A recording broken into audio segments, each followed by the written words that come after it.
Okay, I think we're live. Hello, everyone. Can you hear me? And Hello. Can you see both of us? Hi. And live from Vienna, Austria, today with Anna, it's Saturday morning. We're pretending it's Saturday morning. It isn't anymore here in Vienna. Anna's just praying that this go well. It doesn't usually. It's lovely to see you, my friends. You know, I'm back from Moscow. Did you guys hear the whole beginning? Did you hear us say live from Vienna, Austria? It's Saturday morning. All right, so today, my friends, just a minute. I need to find the other view. Okay, here we go. I do want to see what my friends are commenting. Do you see it, Anna? Yes, they're writing a lot. So Anna's with me in honor of our topic today, which will be, first of all, the visit I made to Moscow for the very exciting plenary session. You see, they have every now and then a plenary session of what is known as, you see, in the beautiful Christ the Savior Cathedral, Храм Христа Спасителя, in the middle of Moscow. They have a session of all the members of the various commissions. This is a unique phenomenon in the Russian Orthodox Church of today, that there are these smaller commissions known as part of the Intercouncil, or in between big church councils, presence of the Russian Orthodox Church. So I'm on two of these commissions, one for canon law and another for what is called liturgy and church art.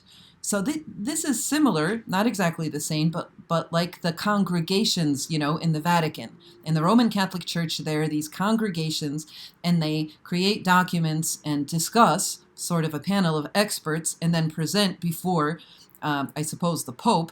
I might be saying this wrong in the Roman Catholic canonical terms, but as far as the Russian Orthodox Church goes, these commissions do prepare documents. First, topics are suggested. They can be suggested by lay people. Some lay people are on, well, I don't have the statistics as far as how many lay people we have, but I know that altogether, because now at this plenary session that I was just at, and I will show you fun pictures from the plenary session, the patriarch comes. He sits on this stage along with these main, the eldest of the Moscow patriarchate's bishops. One second. I'll show you all these things.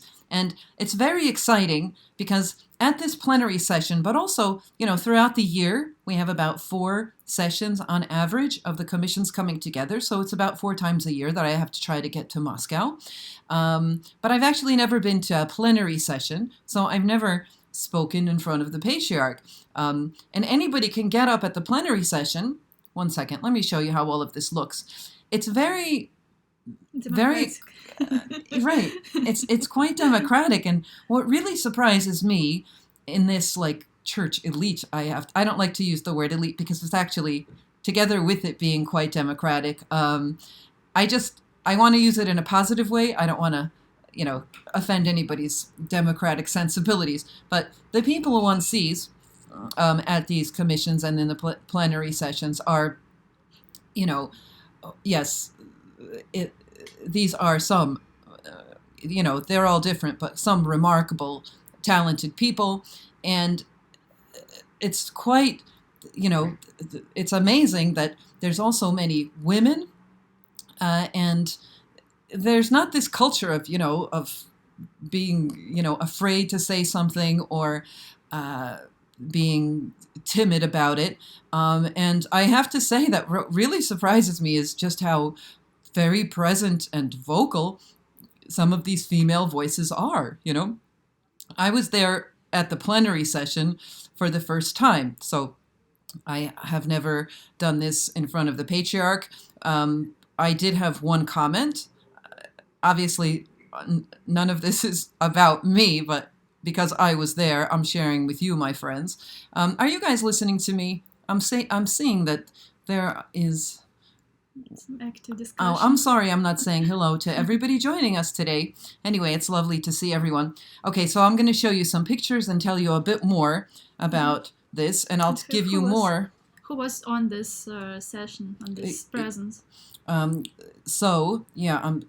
Anya wants to know exactly. 1 second. I have all these notes. Oh, there we are. Anya's helping me with locating my Post-its, because as you see, we run a high-tech operation here, and we have extensively prepared on all sorts of Post-its today for you. So, my friends, 1 second. All right, I'm going to show you a few pictures and give you more statistics. So altogether, 1 second, I have to show you my selfie in front of the Church of Christ the Savior. You see, it was snowing there. Meanwhile, here in Vienna, Anya, tell us. No, it's spring. It's very warm. It's 15 above zero, I think. Yeah. 15 degrees Celsius. 15, yes. Amazing. It's really warm. It's warm. And it's warm, like maybe you need a light jacket, but that's it. Maybe you can even walk without a jacket. Yeah, the air is warm. Did you guys see? Anya has this really nice dress on today. Anya, you don't want to show us your dress. Now I'm embarrassing her. What are you doing, sister? All right, I'll try to stick to the program. She dressed up. Yeah, true. And she has new glasses. Did you notice the new glasses? They're nice. Very nice. Okay, enough. Sis. I have to embarrass Anya a little bit. Okay, I'm showing you that in this huge church, it was rebuilt after the fall of the whole communist thing, and because it had been, I think it was in the early 30s, was it, that this church was destroyed. They blew it up, and there was a swimming pool there because they found that they could not build anything on that site. The ground kept sinking. The only thing that they managed to have there in the Soviet period was a swimming pool. Anyway, this is the reconstructed church. It's huge, and where they have important, like, certain councils and this plenary session where the patriarch comes and, these important, names that you would know of the Russian church, regardless of whether you're not into the politics, some of our church politics today, it's always, I find it invigorating because, the church is always, sort of, because it's such a big and consequential thing and such an old thing, it's like, it's very hard and slow to ever really, to bring about, realize certain decisions or changes when they need to be made because it's so weighty what the church does. But it's always invigorating to see the church at work and to see this conciliar event happening and to see some of these, because, regardless of, there are times when you might not be in agreement with the church hierarchy in certain things. I'm not saying in church teaching, things like that, or I don't know. There are different cases. If the church matters to you, just like your family matters to you, then you're going to have both your joys and your sorrows there because it's real and it's important. Okay, so that's all I'm saying. Anyway, it's invigorating to see those who symbolize also the church by being her hierarchs, because they also have, symbols are real, symbols are important, symbols are very powerful. And one will know that within church tradition, right? So anyway, seeing our leading bishops, to me, is always very invigorating.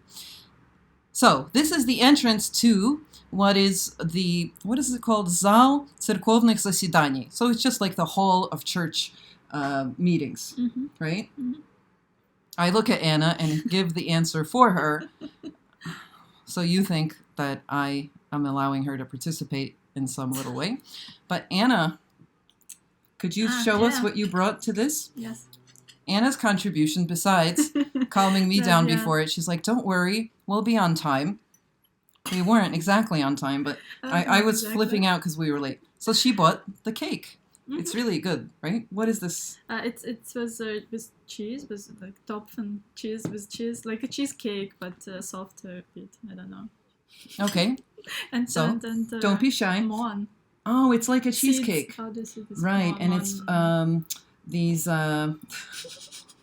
it's poppy seeds. Poppy seeds. Poppy seeds. Mak, in Russian. Yeah. I think we might have Russians watching just because we put up a picture of a Russian church. All right, 1 second. Everybody, I'm showing you the next picture. Are you enjoying this, my friends? I'm sorry I didn't say personal hellos, but you know I love you people. Lynn. Oh, Aria. Hi, Lynn, by the way.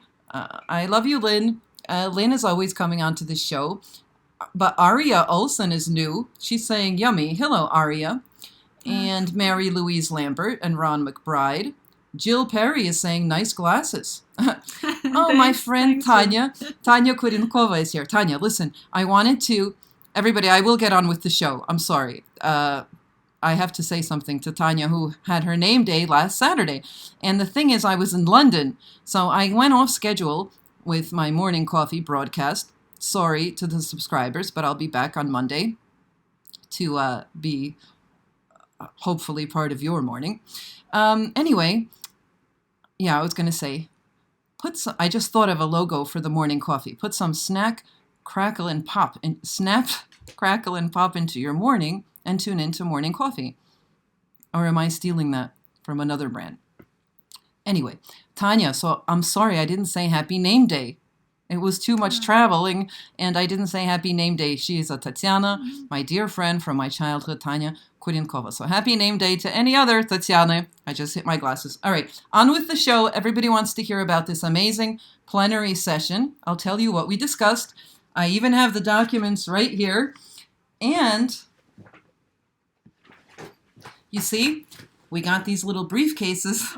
And a cheapskate like me is happy to get a free briefcase. See? They put on this little tag that has my name on it. I am going to cut this off, though. It's just got one of these plastic thingies that they attach it with. But it's not bad, right? Can you see it? Oh, that's nice. And here it has a fancy sort of seal that says Plenum. Can you see it, my friends? Nobody can see it. It's reflecting. Yeah. That's... Plenum межсоборного присутствия Русской Православной Церкви. So no, my name is not engraved on it, but I have a plastic name tag. Anyway, I'm keeping the bag. I like it. Yeah. Okay. So, on with the pictures. Don't leave me, everybody. I am getting on with the show. So, we have this. There's the door. So, that door, you can see that the entrance, it's a very intimidating door. And it takes... Well, I managed to open it on my own, but usually I depend on the door opening thing on some, usually my friend who was with me. I came to this with my dear friend, Father Michael Zholtov. I usually stay with his family. Anyway, look, so this is, when I entered, because we were late, he celebrated liturgy, my friend, and I read the epistle, and I like to celebrate these, I don't celebrate everybody in the sense that he does. In case you were worried that I was come celebrating. No, I don't do that. In my defense, I got back very late from Moscow last night. That's my excuse for today's incoherence. Anyway, everybody, so we came late and we entered so nobody really notices, from the top where the press is supposed to sit. Anyway, hence this picture from the top. Can anybody see anything? I'm going to see what you guys are saying. My friends, can you see this? So look, you can see that you see on the stage sort of, there are the white hats or the white klobuki on the stage. The patriarch is in the center. I have more of a close-up, but it's not a packed, hall by any means. There's 204 members in all of this intercouncil presence, okay? And they get together to finally put the final touches on documents that have been prepared by whatever commission is ready with a document. And on the agenda for this meeting was a document that is all about, it's supposed to be an aid to bishops on canonical penalties and how to discipline, what kind of disciplinary measures are taken canonically when any member of the clergy, commits some trespass against the canons of the church. And these can be various trespasses, and they're listed. Anyway, we can talk more about why this was found to be needed. But as you can see, it wasn't actually organized, like there weren't assigned seats that bishops have to be in front. No, there were these white klobuks, that means one is a metropolitan, sprinkled all over the hall. You can't see it well here. And actually, in between breaks, people would switch seats and sit in different places. There was a special seat assigned to this expert on civil law. She is, I don't know if her title would be that she's a lawyer, but she's an abbess of a Moscow monastery, and she is the main consultant for issues of law. Because, major church, like in Russia, like the Russian Orthodox Church, the major church there, of course, does not create its own laws without being aware of any possible laws that it could be either not in congruence with somehow. I mean, it doesn't exist in a vacuum, but in a government. So there is the expertise needed of law experts. And she had Abbess Ksenia is her name, and I have her picture here. She constantly has a mic because this particular document was of a canonical legal nature. So she had a lot to do with its creation. She's also a member of that. See, I'm on that commission that prepared this document, but there's many other commissions.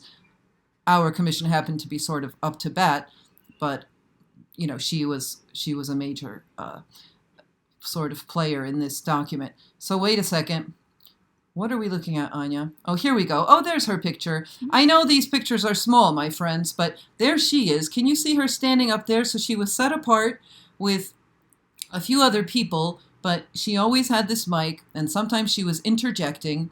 And the culture of discussion, which is really gladdens me, is very respectful, but also very firm, and there is a lot of truth-telling going on.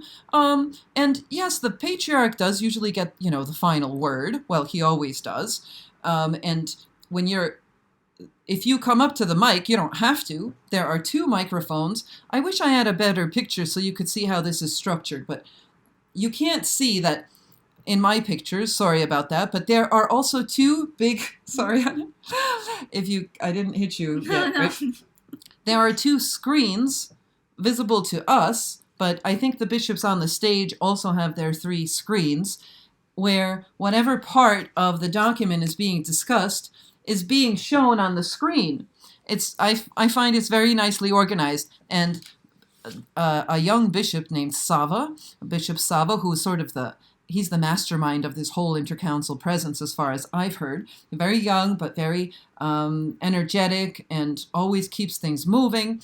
He is typing in whatever corrections are being suggested and agreed upon. The corrections or changes sometimes are debated very heatedly. The patriarch is sticking in his comments. He can be very witty, the patriarch, but he was in a very good mood, I have to say, on the first day. And sometimes I just had to laugh sometimes because he's very witty, but he's also very, I find, very magnanimous. And yeah, there was, like I said, there was a certain abbess from Odessa, Matushka Serafima. I actually only met her after the last session. She actually wanted to take a selfie. Not because she knew who I was, though. She was just like, she wants to take a picture with me. And then she's like, what's your name? And I was like, oh, I thought she wants to take a picture with me because, whatever, she knows who I am. But that wasn't the case. But anyway, I said the first picture is for free, in fact, for you. I didn't say that exactly. I usually say that, but... Here, look, I have another neat picture. Look at these abbesses sitting in a row. So I think it's not my picture. I stole some of these pictures from my friend Andrei Psaryov's Facebook page. So yeah, the patriarch, one of the things he said, there was actually a female commentator. I really did forget who it was, but I understood what she meant, but she put it in the following she formulated as follows her critique of a certain sentence in this document. I don't even remember what it was, but she said the following. She said, "This sentence, there is no paradise. Heaven is not evident in this phrase. It's just earth. We have to have heaven and earth intermingling." This was her thought. And so the patriarch is just, he goes, "Mother," he goes, "Matushka, I urge you to abstain from those metaphors if you would like for us to take seriously what you have to say to us." I mean, some of you might think that was, I don't know, the way he said it, it was not, it was funny. And then there was a metropolitan who had a long comment about something, and the patriarch says to him, it's not that it was always a dialogue between patriarch and commentator, but it was, there's comments that I remembered because they were funny to me. So, the patriarch would say very matter-of-factly, he'd say to someone, "So what do you suggest we change then?" Because someone was making eloquent comments, very, very good, but the question remains, but how do we phrase this in the document, And the metropolitan's like, "Well, I don't know." And so the patriarch's like, "Well, then I suggest you sit down and think more thoroughly about your opinion and then come and tell us." But it sounds like that actually sounds a little bit mean, but it's not the way it came off. Sorry, I have to adjust my chair. Anyway, people, so I'm trying to give you the idea of the atmosphere that's both invigorating and, for me, I'm like someone from the province coming to the center and seeing this, and I'm always very refreshed or encouraged in observing a dynamic of real people. That a sense of humor is important to me. It's important to me to see, just adults in the church who have mutual respect, whether they're male or female, and, there are these also lay people. I did see several lay people, someone like, I think, Kravets, who is head of the Pravoslavna Encyclopedia, that there's a huge department of the Russian Orthodox Church that's still in the process of putting out this is the letter E. I actually was missing the letter Y or E that I needed, and my friend, Father Michael Zoltov, got this for me. Anyway, there's a whole department that's working on this huge contribution to Orthodox theology that is this encyclopedia. Anyway, he's the head of it. He's a layperson. He's there. Osipov, this well-known theologian of the Russian Orthodox Church, is a layperson. One second. Let's look at other pictures. Are we interested in this, everybody? Look, they're talking to each other, to one another.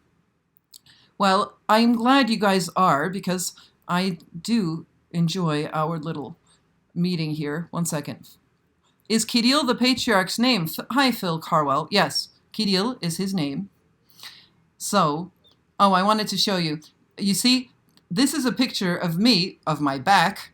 There's the patriarch sitting up there, and I was making my comment, which was, it was a little bit, it's okay because you're allowed to say things that might be a little bit controversial, but I didn't mean to be extra controversial. It's just there was a point in this document that had to do with, if a certain clergyman, it says cleric, is making statements publicly that are distorting the dogmatic teaching, then the local bishop should exhort him, or correct him. Now, if the clergyman, after a 3-time sort of exhortation from the part of the bishop, continues his distortion of church teaching, then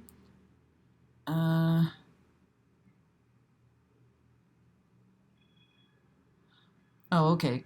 Well, then he could also be actually defrocked. completely thrown out of the clergy. So my comment was, it is an important issue that, and I didn't mean to demean the hierarchical rank at all, but the fact is, also in church history, that not all hierarchs, either today or in the past, are educated in theology. They're just not. The great Spiridon Trimifunski, Spiridon of Trimifunt, or however you say it in English, couldn't read or write, and he's a great saint of the church, and a great father. So I said, in the cases where, also in our day, it's not a requirement in all Orthodox churches, in fact in most of them, that a bishop have a higher degree in theology. And, you have sometimes also conferences or articles written by professors of institutions of higher learning that might, oh, look, Robert Herman is writing, controversial, Sister Vassa. No, I know, right? Who could imagine that? But just hypothetically speaking, you could imagine it. But no, it was the controversial part of what I said was that I suggested that sometimes a bishop can't we write in the document that he can ask, for example, some of these commissions, like there is a synodal theological commission headed by Metropolitan Hilarion Alfeev, who, by the way, was also there.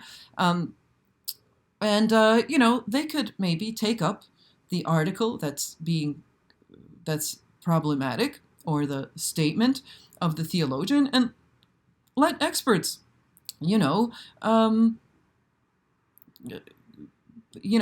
officially, analyze it and explain the reasons why this is a distortion of church teaching. But the fact that certain gray zones, and there are gray zones in theology. It's not like everything's been said, no. The church isn't dead. Tradition isn't dead. There continues to be a vibrant, life and contemplation and ever new contexts in which we put our faith into practice, in which we externalize that which we internalize, who is Christ, both sacramentally in his body and blood, and in the Word of God that we read, right? And how we apply it in our day is, of course, going to be different, and there are going to be different cases, to be somehow handled by the church. One of those phenomena, of course, in technological changes, technology changes the way we think. It's changing our minds. It's changing the culture of our discourse, which changes the way conciliarity works. What has the internet done for church unity, or is it more contributing to disunity, right? So how does the church deal with this? I found it very interesting, just to complete this topic, I think, that such a large church and such a talented and, a church rich with resources like the Russian church can implement or appeal to the resources, also the human resources like experts, that there be more of a synergy with the hierarchy and also lay people who are experts in various fields. Now, the Russian church is trying to do this by having something like this intercouncil presence. And I began to say that what the intercouncil presence is comprised of. Anyway, as far as my comment went, well, I said it, and then somebody got up. It was the young Bishop Sala, very sharp, kind of, I wanted to say guy, but you can't say that, right, about a bishop. Very smart young bishop that I said he's like the mastermind of the whole thing, of this whole intercouncil presence phenomenon. But he says, I don't think it would be appropriate, sister, to have, he didn't say sister, they call all nuns matushka. in the Rokor, we only call abbesses matushka, but anyway, I'll tell you that, so he said to me, sorry everybody, I know I'm being a little bit all over the place, but what he said was he thinks it's inappropriate to indicate that there are bishops who are not knowledgeable in theology. And I said, why is that inappropriate? I mean, why are we making this document? Is it to address real issues and offer real help to bishops? Or is this, I don't know, an exercise in something else? I don't know. But, and then the patriarch, who seemed amused, if I'm frank with you, which I am most of the time, the patriarch just seems sort of amused. And he's like, well, thank you, for these comments. He says, I think a bishop can pick up the phone, he says, and call another bishop and ask his advice. So at this point, I wasn't going to stand there and argue too much. I don't know. I felt that it was heard. Later, I got a lot of comments on this from, people here and there behind the scenes, like, everybody knows this issue. But in my life, it's a little bit of an issue because there is a fine line now that even academic discussions are more public because of the internet. There easily can be friction between, non-academic circles in the church, which might also include some of the hierarchy. I mean, I don't know. I think in all of our Orthodox churches there can be, and there has been in history, also in the Catholic Church, there have been clashes between their academia and their sort of administrative church structures. In the Russian Orthodox churches history. Anya, are you still with me? Poor Anya. She's always so. I read comments sometimes. Oh, okay. Tell me if I should. Sorry, everybody. I don't mean to ignore you. But anyway, in the Russian Church's history, we have this saint, for example, Maxim Grek, Maximus the Greek, who was tortured and imprisoned, and he died, being basically punished for trying to enlighten in Moscow. The Russians invited him to, I think he was, I should look up his life again, but to help with the redaction of church books. And his opinions that history has, seen and understood to be correct and educated, he's a highly educated Greek monastic, they were perceived as heretical by the not very educated Muscovites. And this, well, he's a confessor, was not during his lifetime vindicated for his Orthodox opinions, but they considered, the hierarchy of the time considered him a heretic and subjected him to a lot of grief and suffering. So it's, this type of thing can happen in different ways. And it's like being in a lunatic asylum where if for saying something that's actually true, I mean, I'm imagining the plight of this Maxim Grek, but I think that some theologians today who might get, through ignorance, I'm not talking about myself, my friends. I'm remembering some things that continue to happen. Okay, but I'm going to move on right now. Okay, so that's a picture of my back and a very tiny, faraway picture of my patriarch. So I hope you enjoyed that picture. Let's move on. Here's a picture also stolen from my friend Andrei Psaryov. There he is. By the way, Andrei Psaryov, there he is. He's a deacon of the Row Corps and professor. He has a doctorate in canon law. He's a professor in Jordanville Seminary in upstate New York. He's sitting with the priest Pavel Velikanov, whom I don't think I know personally, but he's very well known in Moscow. I'm sorry, everybody, you probably know better, but what he does.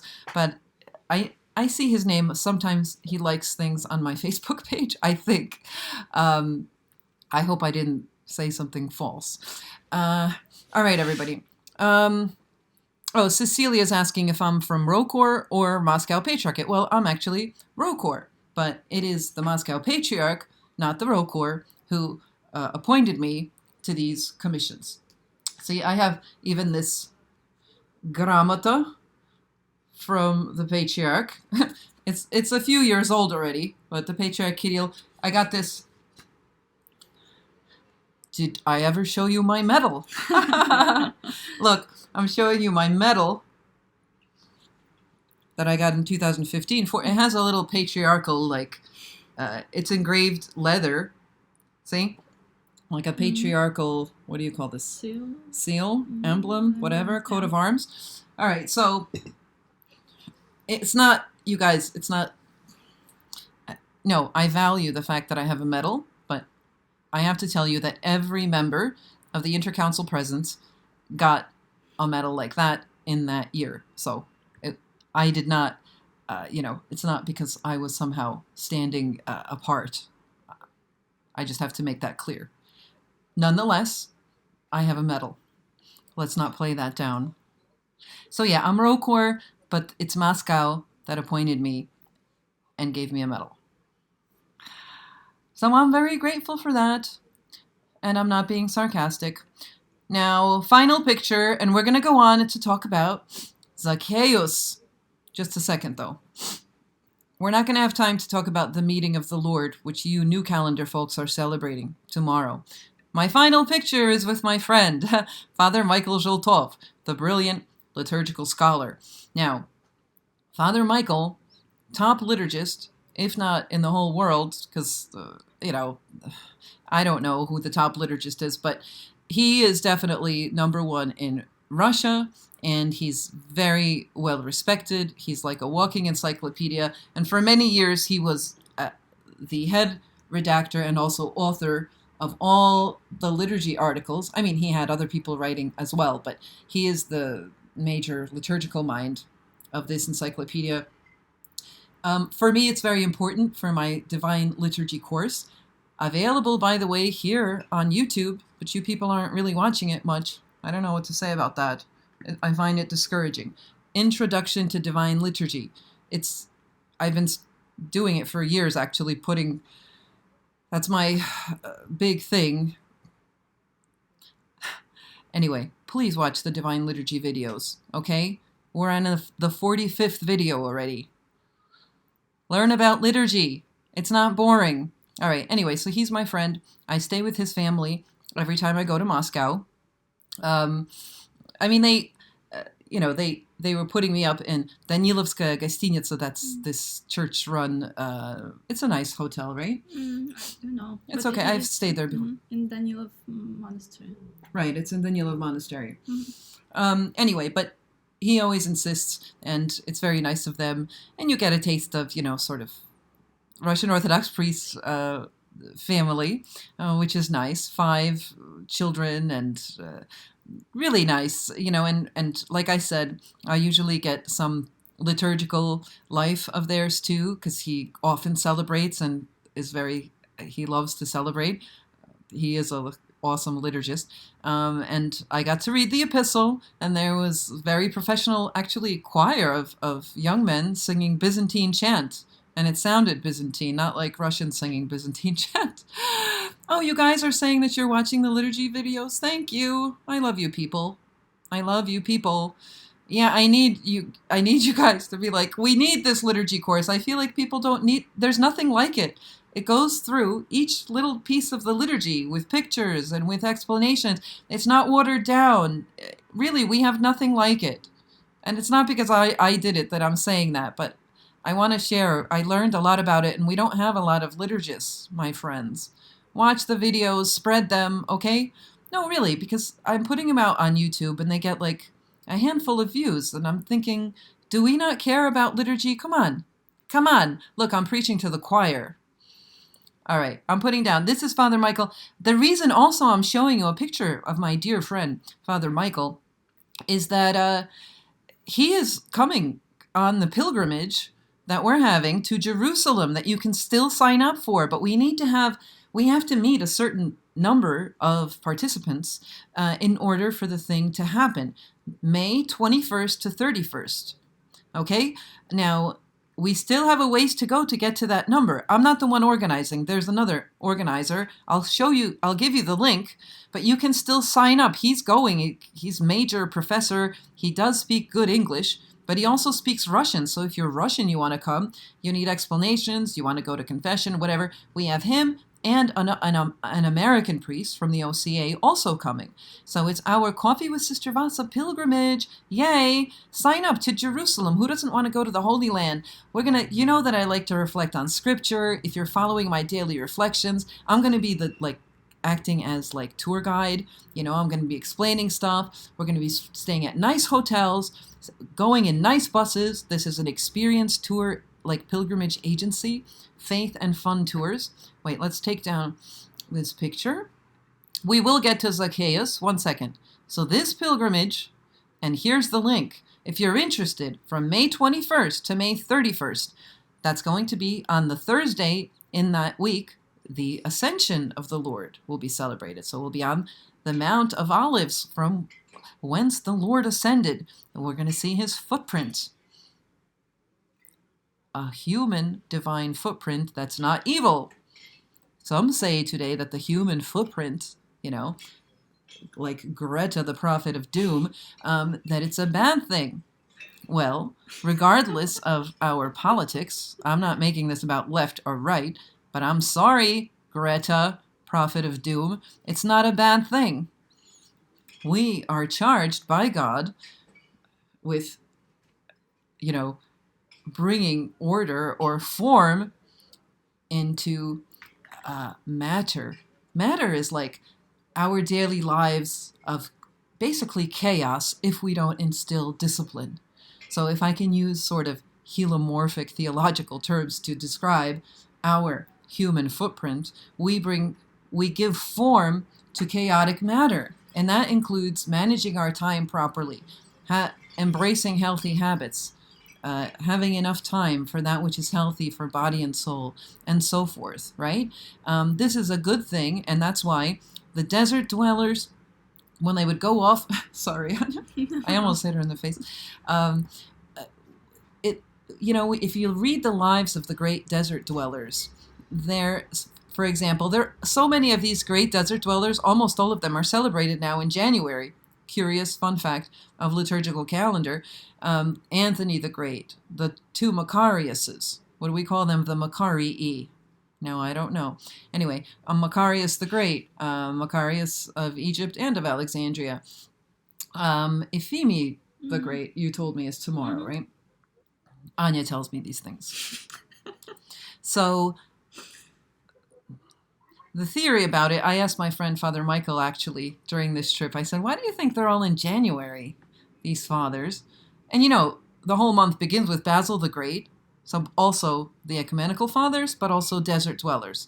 And then that month ends with the feast of the three holy hierarchs, Basil and John Chrysostom and Gregory the theologian, right?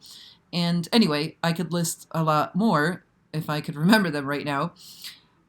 He said to me, he goes, that's a very interesting question. So it was just a theory, but what we came up with in conversation is maybe they're celebrated because this is the pre-Lenten time, and the theme of the fathers, I guess more specifically the desert fathers though, we have a Saturday before Great Lent also that is dedicated to the ascetical fathers, because of the whole ascetical taking up of the fasting rules of Lent is inspiring for us. So maybe that's what places their memories or their church feasts in January, because January precedes Lent, more or less, right? So speaking of Lent, the moment you've all been waiting for, we're going to talk about Zacchaeus. Do we have time, Anya? Do we want to talk about Zacchaeus, my friends? Are you going to sign up, anybody? Think about it. Go to our website. It's coffeewithsistervassa.com/pilgrimage. Find all the info there and write to Deacon Tim Kennedy for more information. Just find out. Maybe you can go May 21st to 31st, 2020. think about it. All right. Tanya Kuryankova says, which Saturday? Well, the Saturday right before Lent. That Saturday before Прощенное воскресенье is всех преподобных отцев в постничестве просиявших. Okay, so we're taking this down. Pilgrimage graphic and pilgrimage link. And here we go. Are we ready? Tell me, everybody, or have they all left? I want to see how many people are here. Can we see? Oh. No. Oh, okay. Zacchaeus is short. We have time, Lynn says. I don't think you guys don't want to, right? You think we should wrap it up? Do you have to go? Lynn is asking, who's the OCA priest going on the pilgrimage? I want to go, but timing is not good for me. Okay. I don't know him personally, but I know the name. Look at the advertisement, okay? It's all there. George Magus says he's about to buy the liturgy course. You don't even have to buy it, George Magus. I mean, you can to support the making of these videos because they do take time and money to make. But anyone out there who's a cheapskate, you want to get it for free, you can, because I'm putting them all out on YouTube. Here on YouTube, look up Divine Liturgy Course or Intro to Divine Liturgy or Sister Vassa or the combination of that here on YouTube. And you'll find there's already 38 of those videos up, my friends. I don't know why I'm liturgy course shaming people. It's not a good way to plug your product, sister. I know, everybody. What's my excuse today? My excuse is I got back late from Moscow. Have I mentioned it? All right. Oh, I love you, my friends. You're all making nice comments. Aria Olsen says she and her family have been Zillions for about 6 years. Really? And I never even knew your name. Well, hello, Aria. It's lovely to meet you. And Tanya Kudinkova is starting a liturgical course with parish kids.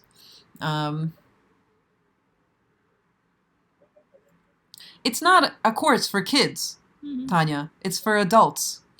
I assure you, you will find new information in the course. This is not a children's course.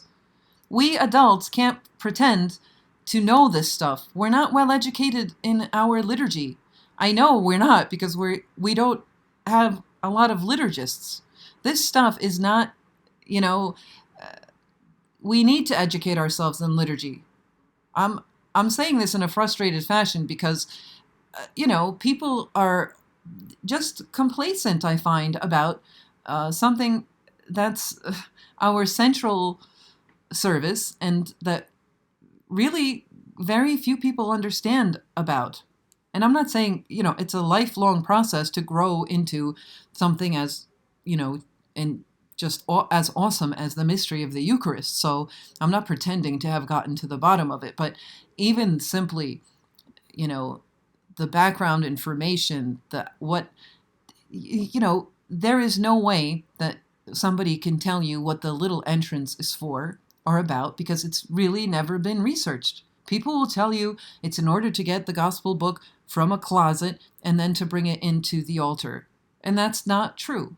It's never been explained. I know what it means symbolically. I know that it's popularly also known, but what are its origins? Now, look, can we achieve eternal salvation without knowing these things? Of course we can, right? That's not what I'm saying. But if we're curious about liturgy and if we want to participate more meaningfully, we would, it's good to seek out the materials available, especially if we don't have time, to dedicate our whole lives to the professional study of manuscripts. I mean, not everybody needs that either. Okay, my friends. Anyway, I'm loving seeing your comments. I know I haven't said hello to everybody. Alexandra Thompson is asking if we'll be visiting Bethany. I believe we are. Like I said, I'm not the one organizing it, but I was involved in preparing the schedule. You can get all of that information at the link. Okay, my friend, Alexandra, go there and check it out. So I was going to go and talk about Zacchaeus, but I think I have stretched this out a bit long. we did have, I don't remember, was it Anna or me who had a huge tirade about the liturgy course? I think it was Anna. But, sometimes she does that. So we had to let her do it, get it off her chest. I'm not sure exactly how that went. But we're going to not do Zacchaeus. What do you think, Anna? Should we do Zacchaeus? What's We're just going to put up his picture and remind you, my friends, this is all I'm going to say about Zacchaeus. That's the picture we have prepared. I want to signalize to you, I did do a daily reflection about him today. So go to our website, sign up for getting a daily email. It's free, of the daily reflections, and you could read, get that. Anyway, the reason it's important that the reading about Zacchaeus is tomorrow, not in all our churches. The Greeks actually don't have it, nor do the Antiochians. But in the Russian lectionary, and in other, influenced by the Slavic tradition. Again, reach almost Lent. Yeah, it's really unbelievable. And it's like springtime weather here, which is really nice. Yeah. So, Zacchaeus, the one who climbed into the tree, the Lord looked up at him. That's different from looking down on Zacchaeus, as so many people did. And that was so invigorating and life-changing for this little man. He was wealthy, nonetheless despised by people, right? But it gave him so much hope and strength that the Lord looked up at him and said, today I will be in your home. And you know what else is cool about Zacchaeus? I'll say it briefly. When you're down on yourself and maybe other people also despise you, whether it's deserved or not, because it was both in Zacchaeus' case, you might self-isolate and just say, I'm not even going to try, and I'm certainly not going to show up before the Lord, because I'm not worth him coming into my house. This is an image also for Holy Communion. But humility, which Zacchaeus displays, humility, humbly comes out of its hole, out of its house, and is open to fellowship, is open to communion with Christ, as we are, warts and all. Anyway, what I glean from this reading for myself is, you've got to not isolate. And the Lord is willing to, if we suit up and show up and make our little effort, even if it's just a little crawling up a little fig tree, it's not such a big tree, and it's not like he really got that high. But, he made this effort, and even though, people who do undignified things, as did Zacchaeus, or as do we, say if we're crippled by an addiction, there's a lot of people out there addicted to shameful things, like internet porn and whatever their poison is. Maybe some viewers here. It's just such a pernicious thing today, and other things. Doing undignified things, and forget about internet porn, something else, any addiction, something that denies us our freedom, that makes us slaves to something, whether it's a drug or, like alcohol or some other addiction, or a codependency in an abusive relationship, something like that makes you feel like a worthless piece of garbage, you might start to, not even look at yourself in the mirror, let alone want to appear before the Lord or open your heart to God, because your instinctive reaction is shame, and like Adam and Eve in the garden, hiding. And so it's a beautiful thing that when the only begotten Son of God comes into our lives, it's different than it was in the garden, because Christ is one of us, except for sin, but he's actually walking in our midst in a different way, in the flesh, in the different way I'm saying than God the Father in the garden. And he allows us, to more easily find communion with him. But we shouldn't we shouldn't hide our